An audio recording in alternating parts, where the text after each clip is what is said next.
ஓம் சக்தி தாயே போற்றி. நீ நல்லது நினைத்தால் இந்த தாயின் ஆசீர்வாதத்தில் உனக்கு நல்லது மட்டுமே நடக்கும். என் அன்பு பிள்ளையே, இன்று இந்த அம்மாவினுடைய வாக்கினை நீ அவசரப்பட்டு தள்ளிவிடக் கூடாது. ஏனென்றால் இன்று உன் அம்மா நான் உனக்கு கொண்டு வந்திருக்கின்ற செய்தி ஒரு பேரதிர்ஷ்ட செய்தியை கொண்டு வந்திருக்கின்றேன். உன் வாழ்க்கையில் பேரதிர்ஷ்ட மாற்றத்திற்கான நேரத்தை குறித்து கொண்டுதான் வந்திருக்கின்றேன். நான் சொல்கின்ற இந்த நேரத்தில் உன் வாழ்க்கையில் ஒரு அற்புதம் நடக்கப் போகின்றது. என் பிள்ளையே, இந்த அற்புதத்தை கண்டு உன்னுடைய மனம் மகிழ்ச்சியடைய போகின்றது. உன் வாழ்க்கையில் நல்லது நடக்கப் போகின்றது. என் குழந்தையே, இனி நடந்து கொள்கின்ற ஒவ்வொரு சந்தோஷத்தையும் நீ கண்டு மகிழ்ந்த மனமகிழ்ச்சி அடைய வேண்டிய நேரம் வந்துவிட்டது. எப்போது நமக்கான சந்தோஷம் கிடைக்கும் என்று நீ ஏங்கி தவித்த என் பிள்ளைக்கு இப்பொழுது அந்த சந்தோஷம் முழுமையாக கிடைக்கப் போகின்றது. ஒவ்வொரு நாளும் ஒவ்வொரு சூழ்நிலையில் இருந்தும் என் பிள்ளை தப்பித்து வர முடியாமல் நீ ஏங்கி நின்றதும் உன் மனம் வருத்தப்பட்டு நின்றதும் எனக்கு நன்றாக தெரியும். இவையெல்லாம் கடந்து இனி உன் வாழ்க்கையில் நல்லதே நான் நடத்தி கொடுக்க போகின்றேன். எத்தனையோ பிரச்சனைகள் எல்லாம் முடிவடைந்து அப்பா என்று நீ மூச்சு விடுவிடுகின்ற இந்த நேரத்தில் இந்த பிரச்சனையை தொடர்ந்து வருகின்றது என்றால் இவை எல்லாவற்றிற்கும் தீர்வினை கொடுக்கக்கூடிய அதிசக்தி வாய்ந்த நாளாக உனக்கு நாளைய தினம் மாறப்போகின்றது. நான் உனக்கு குறித்து வைத்திருக்கின்ற இந்த நாளானது உன்னுடைய பிரச்சனைகளை எல்லாம் நான் சரி செய்ய போகின்றேன். அது என்னென்ன என்பதை எல்லாம் தெரிந்து கொண்டால் நிச்சயமாக நீ மனமகிழ்ச்சி அடைவாய் என்பதை உன் அம்மா நான் சொல்கின்றேன். எவ்வளவு பெரிய மாற்றங்களை எல்லாம் உனக்கு ஏற்படுத்த போகின்றேன் என்பதை தெரிந்து கொண்டால் நிச்சயமாக என் பிள்ளையே, உனக்கு இதைவிட சந்தோஷம் உன்னுடைய மகிழ்ச்சியில் வேறொன்றும் இல்லை. நாளை உனக்கு உதவி செய்யக்கூடியவர் யார் என்றும் அவருடைய புகைப்படத்தோடு உனக்கு காண்பிக்க வந்திருக்கின்றேன். என் பிள்ளையே, எவ்வளவுதான் இந்த வாழ்க்கையில் உனக்கு துன்பங்களும் கஷ்டங்களும் துயரங்களும் தொடர்ந்து வந்து கொண்டே இருந்தாலும் உன்னை அதிலிருந்து மீட்டெடுக்க தெய்வமும் உன்னோடு தான் பயணித்து கொண்டிருக்கின்றது. சில பிரச்சனைகள் வாழ்க்கையில் வந்தால்தான் அதற்கு பிறகு கிடைக்கின்ற ஒரு தெளிவு நல்லபடியாக இருக்கும். ஒவ்வொரு பிரச்சனைகளும் ஒவ்வொரு விதமான சூழ்நிலையிலிருந்தும் உன்னை நிச்சயமாக மீட்டு கொண்டு வரும். எவ்வளவு கஷ்டங்களை தாண்டி வந்த நீ இப்பொழுது இருக்கின்ற பிரச்சனைகள் எல்லாம் ஒரு பிரச்சனைகளே அல்ல என்று எண்ணி இதிலிருந்து நீ நிச்சயமாக மீண்டு வந்து விடுவாய். என் பிள்ளையே, சந்தோஷத்தை அனுபவிக்க வேண்டிய காலகட்டம் உன் வாழ்க்கையில் வந்து கொண்டிருக்கின்றது. அதிலும் இந்த தாயானவள் என்னுடைய அன்பினை பெற்று நீ அதன் மூலமாக சந்தோஷத்தை நீ முழுமையாக பெற்றுக்கொள்ளப் போகின்றாய். என் குழந்தையே, யார் என்ன நினைத்தாலும் நாளை உனக்கு கிடைக்கப் போகின்ற வெற்றியை யாராலும் தடுக்க முடியாது. நாளை உன்னுடைய சந்தோஷத்தை யாருமே குறுக்கிட்டு தடுக்கவும் முடியாது, நிறுத்தவும் முடியாது என்பதனை புரிந்து கொள். உனக்கான வெற்றியினை நீ நிச்சயமாக பெற்றுக்கொள்வாய் என்பதில் எந்த ஒரு மாற்று கருத்தும் கிடையாது. என் பிள்ளையின் வாழ்க்கையில் நீங்காமல் இருக்கின்ற சோகங்கள் எல்லாம் நாளை உன்னை விட்டு விலகி ஓடும். நீ எதிர்பார்த்த சந்தோஷம் உனக்கு நிச்சயமாக நிலைத்து நிற்கும். என் செல்ல பிள்ளையே, பலவிதமான மாற்றங்களிலிருந்து நீ வெளிவர துடித்து கொண்டிருக்கின்றாய் அல்லவா? எத்தனையோ திருப்பங்களை கண்டு வேதனைகளை கண்டு நீ துவண்டு விழுகின்ற நேரத்தில் இந்த தாயானவள் உன் கண்களில் பட்டிருப்பது மட்டுமல்லாமல் உனக்கான நல்ல நேரத்தையும் நான் கொண்டு வந்திருக்கின்றேன். என் செல்ல குழந்தையே, உன் மனது படுகின்ற ஒவ்வொரு கஷ்டங்களுக்கும் யாரையும் இனி நீ குறை சொல்லவே கூடாது. யாரிடத்திலும் எந்த ஒரு விஷயத்தையும் நீ தேடாதே. உனக்குள் தான் எல்லாமும் இருக்கின்றது. நிம்மதியும் சரி, கஷ்டமும் சரி என் குழந்தையே, துன்பங்களும் சரி, சந்தோஷமாக இருந்தாலும் சரி, எதுவாக இருந்தாலும் சரி, எல்லாமே உனக்குள் தான் இருக்கின்றது என்பதனை நீ புரிந்து கொண்டு இன்று ஒரு நாள் மட்டும்தான், இன்று ஒரு நாள் இரவு மட்டும்தான் என்பதனை நீ மறந்து விடாதே. உன்னுடைய கஷ்டங்கள் இன்றோடு உன்னை விட்டு முறிந்துவிடும். என் குழந்தையே, என் வேளையே நான் நினைத்தது போல உன் வாழ்க்கையில் அதிசயத்தை நான் நடத்தப் போகின்றேன். நான் இனிமேல் இது இல்லை என்று உன்னிடத்தில் சொல்ல மாட்டேன். அம்மா தரமாட்டேனா என்று இனி நீ நினைப்பதற்கு வாய்ப்பே கிடையாது. ஏனென்றால் நாளை அத்தனை பெரிய அதிர்ஷ்ட நாள் என்பதனை நீ மறந்து விடாதே. என் தங்க குழந்தையே, நாளை உன்னுடைய இல்லத்திற்கு வரப்போவது யாராக இருக்க முடியும்? என் பிள்ளையே, அத்தனை தெய்வங்களின் ரூபமாக விளங்கக்கூடிய மகாவிஷ்ணு உன்னுடைய இல்லத்திற்கு நாளை வந்து உனக்கான ஆசிகளை வழங்குவார்கள் என்பதனை நீ மறந்து விடாதே. என் தங்கமே, உனக்கு உன் வாழ்க்கையில் பல திருப்பங்களை கொடுக்கக்கூடிய நாளாக நாளைய நாள் இருக்கும் என்பதையும் மறந்து விடாதே. ஒவ்வொருவருக்கும் பிரச்சனைகள் வரும்போது எல்லாம் துவண்டு போய் விடுகின்றோம். மனதில் வேதனையோடு நின்று கொண்டிருக்கின்றோம். ஆனால் இதற்கெல்லாம் தீர்வு உன்னுடைய முகத்தில் இருக்கின்ற அந்த சிறு சிறு புன்னகையில் இருக்கின்றது என்பதனை அந்த நொடி உனக்கு நினைவிற்கு வந்துவிட்டால் இந்த பிரச்சனைகள் எல்லாம் உன்னை விட்டு காணாமல் போயிருக்கும். என் செல்ல குழந்தையே, கஷ்டமும் துன்பமும் தொடர்ந்து வரும் பொழுது இந்த நொடி இந்த பிரச்சனைகளை எல்லாம் கடந்து உன்னால் வாழ முடியும் என்கின்ற நம்பிக்கையோடு ஒரு சிறு புன்னகையை உன்னை பார்த்து நீயே கண்ணாடிக்கு முன் நின்று சிரித்து பார். நிச்சயமாக என் பிள்ளையின் மனதிற்குள் ஒரு மிகப்பெரிய மாற்றம் வந்துவிடும். இந்த நிலையும் இந்த நிலையையும் நம்மால் கடந்து செல்ல முடியும் என்ற மனதைரியம் வரும். இந்த நொடியையும் நம் வாழ்க்கை கடந்து போகும். இது நமக்கு நிரந்தரமல்ல என்கின்ற உணர்வு உனக்குள் நிச்சயமாக வந்துவிடும். என் பிள்ளையால் எந்த ஒரு விஷயத்தையும் இதையெல்லாம் சாதிக்க முடியும். என் குழந்தையால் இந்த விஷயத்தை நிச்சயமாக முடித்து நிமிர்ந்து நிற்க முடியும். என் குழந்தையே, உனக்கான நன்மைகளை நீ பெற்றுக்கொள்ள வேண்டும் என்பதனை நீ புரிந்து கொண்டாலே போதும்.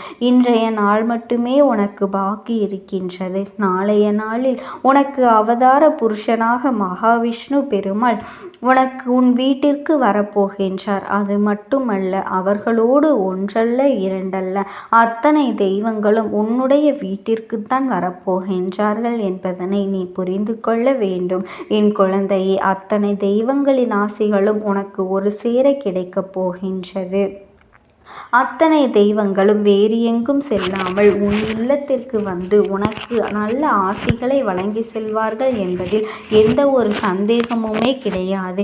யார் நினைத்தும் இங்கு யார் வாழ்க்கையிலும் கஷ்டங்களை கொடுக்க முடியும் என்று நீ எண்ணினால் உன் வாழ்க்கை இன்று உன் கையில் இருந்திருக்காது. நீ தெய்வத்தின் துணையை நாடியதால் தான் இது போன்ற தீய எண்ணங்களை கொண்ட மனிதர்கள் உன்னுடைய வாழ்க்கையை விட்டு விலகி சென்று இருக்கின்றார்கள் என்பதை முதலில் நீ புரிந்து கொள். என் தங்கமே, நாளை உன் இல்லத்திற்கு வருகின்றவர்களின் புகைப்படத்தை இதற்கு மேலும் நான் காண்பிக்கத்தான் வேண்டுமா? என்ன என் பிள்ளையே, நீ வணங்கிய அத்தனை தெய்வங்களும் நாளை உன் இல்லத்திற்கு வரப்போகின்றார்கள். நீ செய்த பூஜைகளினால் தான் அவர்கள் உன்னுடைய இல்லத்திற்கு வருகின்றார்கள் என்பதனை நீ எப்பொழுதுமே தெளிவாக நம்ப வேண்டும். என் செல்ல குழந்தையே, கவலைப்படாமல் இரு. உன்னுடைய கஷ்டங்கள் எல்லாமே உன்னை பின்தொடர்ந்து வந்ததை எண்ணி வேதனைப்படாதே. எல்லாவற்றிற்கும் நாளைய விடியலில் உனக்கு முற்றுப்புள்ளி கிடைத்துவிடும் என்பதில் எந்த ஒரு சந்தேகமும் உனக்கு வேண்டாம்.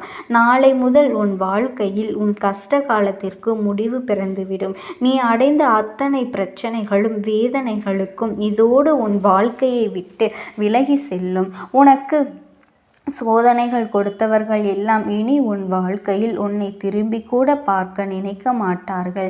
ஏனென்றால் அவர்களுக்கு தெய்வங்கள் மிகப்பெரிய தண்டனையை கொடுத்துவிட்டது என்பதுதான் உண்மை. என் செல்லமை, வெளியில் சொன்னால் அவர்களின் கௌரவம் குறைந்து போய்விடும் அல்லவா? அவர்கள் செய்தது தவறு என்றாகிவிடும் அல்லவா? அதனால்தான் அந்த விஷயத்தை அவர்கள் ஒரு பொழுதும் வெளியில் சொல்ல மாட்டார்கள். என் பிள்ளையே, நன்றாக இருக்கின்றார்கள் என்று அடுத்த அவர்களை பார்த்து பொறாமைப்படாமல் நாம் எந்த நிலைமையிலாவது இருக்கின்றோமா என்று எண்ணி நீ சந்தோஷப்படு. நிச்சயமாக உனக்கான நிம்மதி உன்னை பின்தொடர்ந்து வந்து கொண்டே இருக்கும் என்பதில் எந்த ஒரு மாற்று கருத்தும் இல்லை. இந்த காலகட்டம் இல்லை என்றால் உனக்கான நல்ல நேரம் இனிமேல் தான் ஆரம்பிக்கப் போகின்றது. என் குழந்தையே, உனக்கு இந்த வாழ்க்கை கொடுத்த ஒவ்வொரு சோதனைகளும் இனிமேல் இந்த வாழ்க்கையிலிருந்து உனக்கு விலகப் போகின்றது. உன்னை மீட்டெடுக்கப் போகின்றன. இனி எதை நினைத்தும் கவலைப்பட வேண்டிய அவசியமே கிடையாது. உன்னுடைய நல்ல மனதிற்கு இந்த தாயானவளினுடைய அன்பும் ஆசீர்வாதங்களும் என்றென்றைக்குமே உனக்கு முழுமையாக கிடைத்து கொண்டுதான் இருக்கும். ஓம் சக்தி. ஓம் ஆதிபரா சக்தி. என் தங்க பிள்ளையே, நீ கோடி கோடியாக கொட்டி கொடுத்தாலும் கிடைக்காத வரமல்லவா இந்த அம்மாவினுடைய ஆசீர்வாதம். இன்று என் குழந்தைக்கு அந்த ஆசீர்வாதம் கிடைத்திருக்கின்றது என்றால் என் பிள்ளை, நீ புரிந்து கொள்ள வேண்டிய விஷயம் என்ன தெரியுமா? இன்னும் நிறைய இருக்கின்றது என் தங்கமே. எல்லோரும் உன்னை ஒதுக்கி வைக்கின்றார்கள். எல்லோரும் உன்னை ஏளனமாக பார்க்கின்றார்கள். யாரும் உன்னை எந்த ஒரு விஷயத்திற்காகவும் சேர்த்து வைப்பது கிடையாது. நீ நல்லதை செய்தாலுமே அதில் ஒரு குற்றம் குறைகளை பார்த்து கொண்டுதான் இருப்பார்கள் என்று என் குழந்தை நீ வருத்தப்பட்டு என்னிடத்தில் முறையிட்டாய் அல்லவா என் தங்கமே. உன் அம்மா நான் உனக்கு துணையாக இருக்கும் பொழுது நீ எதை பற்றியும் கவலைப்பட்டு கொண்டிருக்காதே. நீ உண்மையாக ஒரு விஷயத்தை செய்வதனால்தான் இந்த அம்மாவினுடைய அன்பும் ஆசீர்வாதங்களும் உனக்கு கிடைத்திருக்கின்றது. அப்படி என்றால் நீ ஒன்றை நன்றாக புரிந்து கொள்ள வேண்டும் என் குழந்தையே. எத்தனை பேர் உன்னை என்னவாக நினைத்தாலும் சரி, வாழ்க்கையில் உன்னை எந்த இடத்தில் ஒதுக்கி வைத்தாலும் சரி, இந்த வாழ்க்கையில் உன்னை உன் அம்மா நான் உயர்ந்த நிலைக்கு கொண்டு செல்வேன் என்பதனை மட்டும் நீ புரிந்து கொள்ள வேண்டும். யாரும் இல்லை என்று வருந்தாமல் எந்த ஒரு சூழ்நிலையிலும் உனக்காக இந்த அம்மாவின் உன் இல்லத்தில் நின்று கொண்டிருப்பேன் என்பதனை மட்டும் நீ மறந்து விடாதே என் தங்க பிள்ளையே. பணம் மட்டும்தான் உலகம் என்று நினைத்த சில நல்ல மனங்களை கொண்ட மனங்களை காயப்படுத்துகின்றார்கள் அல்லவா? அப்படிப்பட்ட மனது இந்த பூமியை தவிர வேறு எங்கும் செல்லாதபடி ஆகும். இன்று உயிரோடு இருக்கும் வரை மட்டுமே அதை அனுபவிக்க முடியும். ஒருவேளை நாளை அவர்கள் இறந்து விட்டால் அதை கூட அவர்கள் எடுத்து செல்ல முடியுமா? நிச்சயமாக முடியாது. இதையெல்லாம் அவர்களுக்கு உணர்த்தக்கூடிய காலம் வந்துவிட்டது என் தங்க பிள்ளையே. அன்பாக பழகுவதை எல்லாம் மறந்து அழகாக எப்படி உண்மையாக பழக வேண்டும் என்று இந்த வாழ்க்கை உனக்கு கற்றுக் கொடுத்திருக்கின்றது அல்லவா? இதுவும் உனக்கு கிடைத்த நல்ல அனுபவம்தான் என்பதனை நீ மறந்து விடாதே. கஷ்டங்களை வளர்த்தவர்களை விட கஷ்டங்களை அனுபவித்து வளர்ந்தவர்களுக்குத்தான் தெரியும் என் தங்க குழந்தையே. ஒவ்வொருவர் வாழ்க்கை ஒவ்வொரு அடிக்கும் எவ்வளவு வலி என்று அவர்களுக்கு மட்டும்தான் தெரியும். தீராத பிரச்சனைகளை எல்லாம் தீர்த்துவிடும். ஆனால் இங்கு யார் முதலில் பேசுவது என்று ஆணவத்தில் தான் பல உறவுகள் பிரிந்து சென்று விடுகின்றது என் குழந்தையே. மனிதர்கள் இது போன்ற விஷயங்களை எல்லாம் புரிந்து கொள்வதற்கான கால நேரம் இன்னும் வரவில்லை. அப்படி என்றால் அதனால் இந்த குடும்பத்தில் பல பிரச்சனைகள் பலரது வாழ்க்கையை புரட்டி வதைத்து கொண்டிருக்கின்றது என் தங்கமே. ஒரு மனிதனை மகிழ்ச்சியாக மாற்றக்கூடியது அவருடைய செல்வமோ பொருளோ கிடையாது. போதும் என்கின்ற எண்ணமும் எது வந்தாலும் ஏற்றுக்கொள்ளக்கூடிய மனப்பக்குவம்தான் ஒரு மனிதனை மகிழ்ச்சியாக வாழ்க்கையில் மாற்றுகின்றது என்பதனை புரிந்து கொண்டாலே போதும். இந்த வாழ்க்கை உனக்கு மிக சிறப்பானதாக மாறிவிடும் என் தங்க குழந்தையே. ஏறக்குறைய நீ இந்த நிலைமைக்கு வாழ்க்கையில் வந்து கொண்டிருக்கின்றாய் என் செல்ல குழந்தையே. நீ இந்த நிலையில்தான் இப்பொழுது வாழ்க்கையில் வாழ்ந்து கொண்டிருக்கின்றாய். சில விஷயங்களை மட்டும் நீ உன்னுடைய வாழ்க்கையில் திருத்தி கொண்டால் போதும் என் அன்பு பிள்ளையே. அப்படிப்பட்ட நிலையை நீ அடையும் பொழுது உனக்கு இன்பம் துன்பம் எது வந்தாலும் இரண்டும் ஒன்றுதான் என்ற மனப்பக்குவத்தை நீ அடைந்து விடுகின்றாய். நீ மிகப்பெரிய ஞானியாக மாறிவிட்டது போன்ற எண்ணம் தானாகவே வந்துவிடும். எல்லா சூழ்நிலையிலும் உனக்கான நேரம் நீயாகவே உருவாக்கி கொள்ள தொடங்கிவிட்டாய் அல்லவா? அது மட்டுமல்ல என் அன்பு பிள்ளையே, உனக்கான நேரத்தை நீயே உருவாக்க தொடங்க வேண்டும். உனக்காக வேறு யாரும் வந்து எந்த ஒரு விஷயத்தையும் நிரூபிக்க முடியாது அல்லவா?